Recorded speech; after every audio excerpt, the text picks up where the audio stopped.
with you. Whipping, kipping, lane drain. Hey, wordplay on 1,000 billion. Dropping bars up here and Get Up. We are rolling this morning. These guys are here. Schrager's ready to roll. The huge NFL news. We got the college covered, and from every possible direction. Huge college crew coming your way as we get you set for the national semis, which begin tomorrow night. But of course, the enormous news in the NFL is where it begins. The Ravens firing John Harbaugh, who now immediately becomes the hottest coaching free agent in the league. He's dismissed after Sunday's stunning loss to the Steelers, which left the Ravens out of the playoffs for the first time since 2021. He coached the team for 18 years, won a Super Bowl, and did nothing but win. In fact, here's an illustration of that. Since they drafted Lamar Jackson in 2018, the Ravens have won 86 regular season games but have failed to reach the Super Bowl. You see where that number falls in there. It actually connects to another stretch during the Harbaugh era of how many games they won. So that's sort of a theme here. A whole lot of winning and falling just short at the end.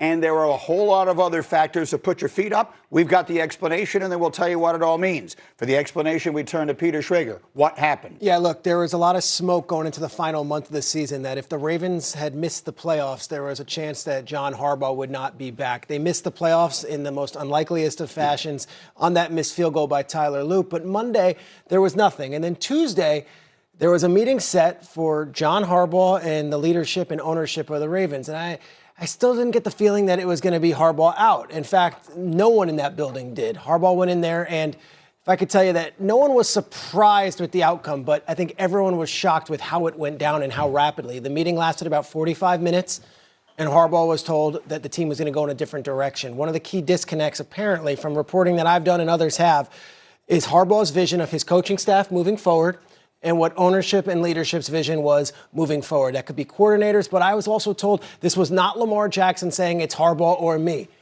It was more, what is the vision of this team? How do we get over the hump? And is Lamar Jackson in the best position possible to not only win, but to want to sign an extension here when his contract is up and potentially restructure whatever deal he has now for the better of the team if we were to go down that direction. Todd Monken was not thrown under the bus by John Harbaugh, nor was Zach Orr, and at the end of the day, it was Harbaugh who loses his job after 18 years. I will also add this. It was such a surprise that the coaches and staff members within that building were not notified by John Harbaugh, hey, I've just lost my job. This was done so rapidly that team president Sashi Brown was the one who communicated with a lot of these people and not Harbaugh. They found the news that way. And quite honestly, they found the news out from Adam Schefter tweets. That is how this news went down, and that is not how you would imagine a guy who has given 18 years or served 18 years as the head coach and also has Super Bowl championships. So a bit of a shock with how it went down so rapidly, but around the league, not a huge shock that after 18 years and missing the Super Bowl yet again, with a quarterback that they want to make sure is happy and is in the best position to be successful moving forward, that they would move on at this point. Okay, so we'll just leave that there for the moment and come over here. We'll come back to where they go from here and where he goes from here. But let's start with the Harbaugh, the Lamar, and all the inside of it from the former Raven nominee. Yeah, no, I think it's clear that there was some disconnect. It's impossible to say that this was Lamar's decision after you watched the way that Lamar played in that game against the Steelers. It's clear that he was looking to do what was best for the organization at that point. But going forward, it seems like no other quarterback in football is going to have more power and influence than Lamar Jackson at this point. Because whoever they hire next, especially after reading the story that was in The Sun a couple weeks ago,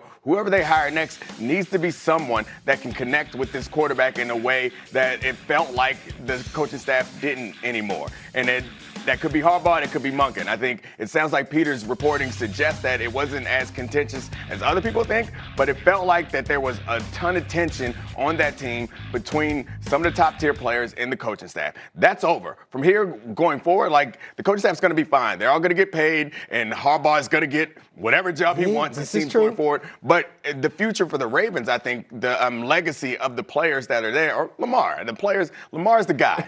I don't know why I'm talking about everybody else. Come on. on. Lamar. Thank you. It's going to be dependent on the next coach that they hire. This is, Pete, I love Peter, but we're churching it up as good as we can get. Everybody's friends. No, we ain't friends. Get bro. in there. We ain't friends, dude. This is business associates. And they had two different visions, and one guy won. It's a Game of Thrones. America's getting to see what football looks like behind the curtain, bro. And one guy wanted to go one way, and one guy wanted to go another way. And guess what? To be clear, one guy is Lamar and the other one is Harbaugh. One guy's Harbaugh. And they went with Lamar Jackson. $75 million cap hit in the next couple of years. They're going to restructure him. He's going to be, and to your point, he is the most powerful guy in football right now. And decided, I want it different. If John's either on board or John's going to go find another gig, and John's finding another gig. And so everybody we can talk it up however we want, but this is what the power struggle of an NFL team looks like. And when people are disappointed, we can have all the great records we want in the regular season.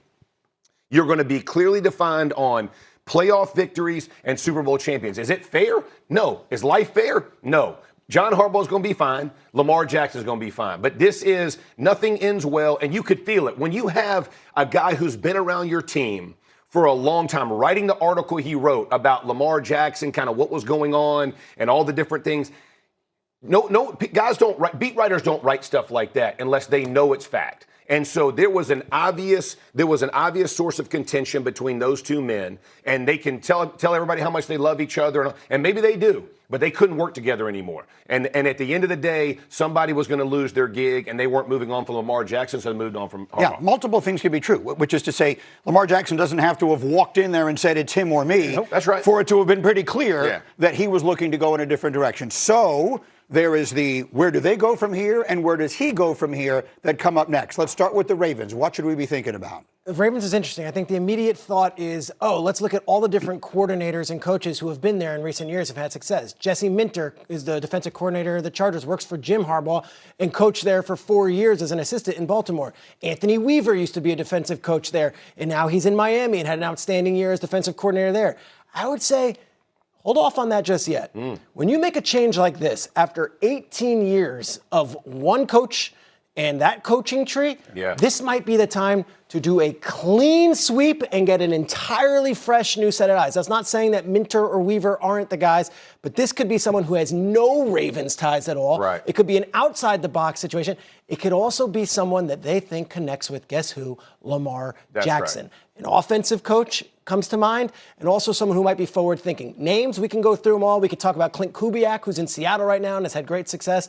You could talk about Cliff Kingsbury, who's just let go as the offensive coordinator in Washington. We can go through that a million times. We don't have the official list yet. I would just stress, don't just assume if someone's got Ravens ties that they're the hire. That's right. Yes, they missed out on Mike McDonald, and he went on and did great things in Seattle. That is a Harbaugh tree hire, and I don't know if they necessarily want to go Harbaugh tree right now. Yeah, it feels like it seems pretty obvious that this split makes the two most attractive candidates. Like this job immediately jumps, which was Atlanta before, is probably the most, and maybe Raheem Morris is always someone that you could look at in that situation. Also, because the success that he had at the end in Atlanta, like I think I was a little surprised that he got fired, but I think this could be completely wild. You're saying the Ravens opening becomes the most attractive opening? Easy, yeah. By a wide margin. You're looking for a quarterback and you're looking for ownership that's willing to spend money. Understood. You have that. Let me push back just this much. Okay. They're the best team.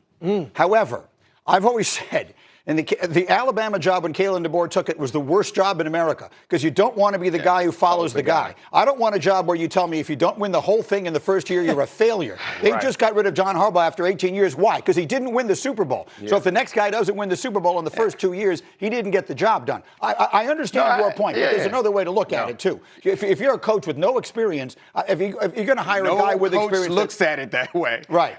I want to win a Super Bowl. Right. That's why I'm in this. Where can I go win a Super Bowl? Where there's a two-time MVP and who seems like he's in his prime, I'm going there. The pressure's going to be hot everywhere. I'd rather get fired with a chance to win a Super Bowl than go to some other team that's a long rebuild